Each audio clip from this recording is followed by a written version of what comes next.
Hello and welcome to the Collapse Experiment. I'm feeling much better, if you couldn't tell. But during my time that I was sick, there was a realization that I came to, which is modern TV is horrible. And I'm talking about like big name shows. I don't know who's writing this crap. Okay. The other day, I was bored out of my mind. People were talking about this show, Landman. It's got Billy Bob Thornton, all right? It's actually got a decent cast in it, from what I could tell. But, oh my God, I was one episode in. One. The opening scene, I'm already like, what is this garbage? How is this a hit show? Let me describe this for you. Billy Bob is tied up to a chair with a bag over his head in the middle of an airplane hangar with two cartel members. He says, I need to take a piss. And one of the guys gets up and fucking clocks him, right? Okay. He's already tied to a chair, right? It's very apparent that he's probably taken there against his will. They're not being very nice. Well, then the leader of the cartel shows up and starts talking to Billy Bob and starts saying things, asking questions. They're negotiating these terms on this land where the oil company has the mineral rights for the land, so they can do whatever they want, but I guess the cartels actually own the land that they're using to run drugs into the country. So they're trying to come to an agreement, and the cartel leader notices, oh, hey, this guy's bleeding. Gets his gun out, shoots his own dude. Couldn't tell you why. Made no bleeping sense to me. I'm like, yeah, it doesn't seem like a very good organization to work for. Like, you hit a dude that you were already ordered to tie to a chair and put a bag over his head with no water, and the dude can't take a piss. You can't knock him around a bit? Guess not. So then later in the show, there's a plane that flies in, which apparently was stolen from the oil company. So this plane flies in, lands on a private road that the oil company made, and then this van shows up, and they're unloading all this either cocaine or heroin, some type of drug that they're running out of Mexico. So they land the plane, they're unloading it, and then this oil truck, this tanker truck comes over the hill and just creams into the plane and the van, killing everybody involved. The writers for this show have never watched American Made. Ever, apparently. Because cartels. What was it that, oh God, Barry Seal said? You land the plane, you get caught. Yeah, no, they're landing the plane on a road in between two hills so that a tanker truck could just cream into him at any point in time. Whereas Barry Seal's just like, you fly over, you stay low under the radar here, right? And then you just drop your load and the vans come in, pick it up and drive away. But no. Because it's piss poor writing. They somehow needed this accident to happen for a plot point that I don't really give a shit about. I don't. It's horribly written. This whole thing is just absolutely horribly written. And they try to make these really smart selling points in the advertisements for this show where they're like talking about the numbers and like, we have wind turbines because they power the oil wells and it's not green energy. There is no green energy. Okay, I get the purpose of it. The whole point of the show is to sell you on the oil company. Okay, I understand that. But they did it wrong. Okay? Moving on to another show. Season 2 of Lioness. Season 1, I already had some issues with it, but it was okay, right? Zoe Saldana, good selling point. Everything else, meh. Season 2. Oh my God. Ugh. Season 2 is obviously, the network wants us to have this second season done by this particular date, but we have absolutely no freaking plot to work with. Because that's all it was.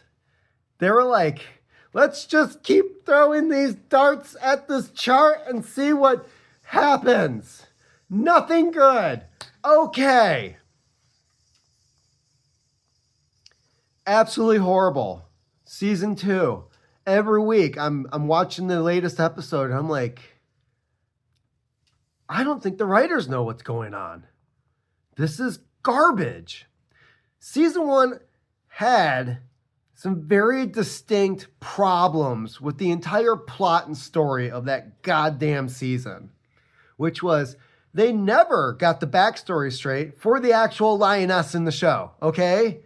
Was she sheep dipped out of boot camp from the Marine Corps? Because that's kind of what they presented. But then they're showing pictures of her serving overseas and apparently killing a bunch of Hajis somewhere. But no, like, that's not what they showed us. And that's somehow how she got caught, was having a history that doesn't freaking exist. Season 2. Oh, we apparently have somebody in the army who's a female pilot, which is really freaking rare, and her father works for the cartel. And then the cartel also tries to kidnap a member of the U.S. House of Representatives or Congress or something and try to get her across the border. They do. And then our guys go in and pull it. That was all episode 1. I'm like, this might actually have some potential. And then for some reason, they have to bring in this pilot chick on this far off, like, no way in hell should this idea even be presented in this Where did they come up with this other than, hey, everybody liked the chick from season 1. We already know she likes chicks. We hired this hot chick to be in season 2. Why don't we have the hot chick and the new hot chick do their little, okay, that's all I got from season 2. There's no reason to bring in the chick from season 1. None. Didn't need to happen. And then the chick from season 2 is such a pain in the ass. Doesn't do whatever the freak she's told. She lies to them on day 1, and they're like, well, we don't have any other plans to go with. Meanwhile, they're constantly changing the plan. It was a complete cluster shit show from the beginning. They had no idea what the hell they were doing. I hope to God there isn't a season 3. The only shows that I have liked recently was Dark Skies, which was really, if you enjoy shows like Longmire or Hap and Leonard, you'll like this one. Takes place on an Indian reservation back in 1972. Cool cars, good plots, decent writing. Robert Redford and George R.R. Martin, who needs to finish his last book, by the way, before he dies from obesity and diabetes, you dumbass. They're both involved in this show. And I watched the first 2 seasons because when you have the flu, what else are you going to do? Of course, when you're dozing in and out and you're hallucinating at some points in time because of the fever and the chills and the fever and the chills and the chills and the chills, you start wondering, like, am I actually watching a peyote ceremony or am I in a peyote ceremony? I don't know. So anyways, Dark Skies, great show.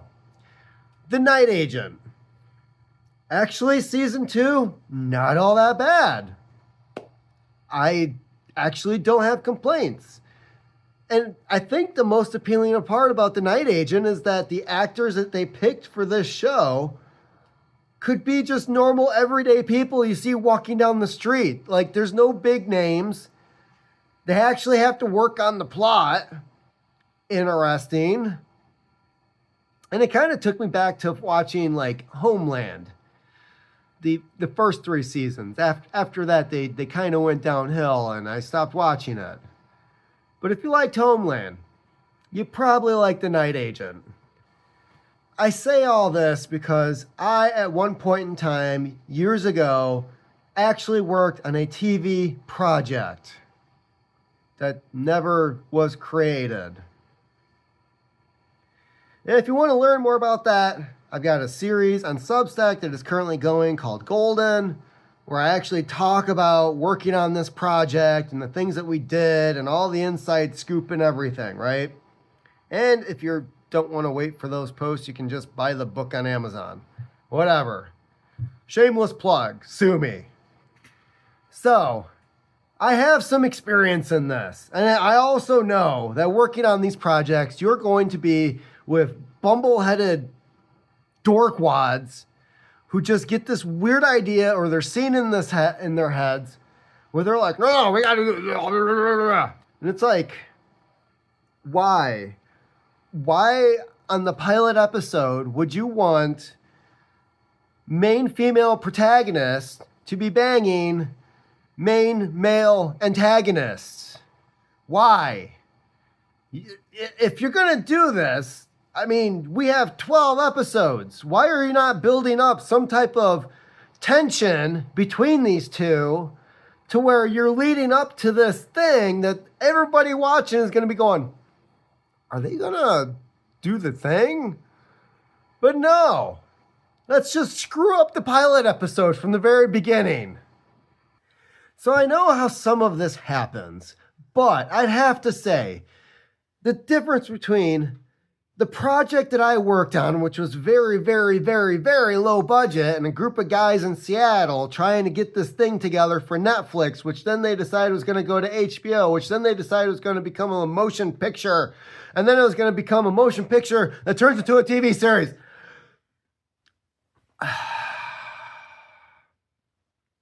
I would expect studios, like actual professional studios, to have their head out of their ass and actually know what the bleep is going on with the characters and the story to where you don't end up with season 2 of Lioness, okay? That's all I'm trying to say.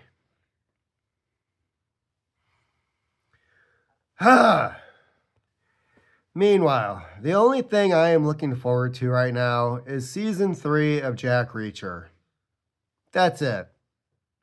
Because I like how they actually picked a character who wasn't 5'2" and actually like looked like the character from the book that I've been reading for years. Who's what, like 6'3", 6'4", 300 pounds, could cream a normal linebacker on a football. Like, Jack Reacher is an image. It's not Tom Cruise, okay? Let's just be real here. That is the only thing I'm looking forward to. That's it. Like, I don't have any high hopes for anything that come out from Netflix, from Paramount Plus, from any of these streaming services. Because I feel like they all hired, especially Netflix. Netflix, I'm aiming this at you. Did you hire a bunch of these CEO assholes that worked on FX or Fox back in the late 90s when they had a whole series of great TV shows that you canceled because you're a bunch of dumbasses? Shall I go through the list? Because you had Brimstone, which is about a cop who sent from hell. He ended up in hell. And then the devil's like, oh, I lost some souls here. And they all went back to Earth. I'm going to have this guy come back, track all these souls down, send them back to hell, and then maybe I'll let him out afterwards because he did a good deed. It was a really good show. It had one season. The first season took place in the first half of the first season took place in New York. And then because of budgets, they're like, yeah, we're going to move this to LA. So you had this dark, brooming show of like it's raining. It almost reminds you of like Brandon Lee in The Crow. And all of a sudden it's like sunny California, chicks in bikinis are roller skating past our character who's a cop, sending people back to hell. It had a lot of potential, and they ruined it. Strange Luck, another show about a journalist photographer who just happens to be at the right place at the right time to get that photo. It's just kind of weird how it happens. Loose premise, had a lot of potential. Canceled. Mantis, superhero show. Guy in a wheelchair gets a bionic suit that gives him super strength.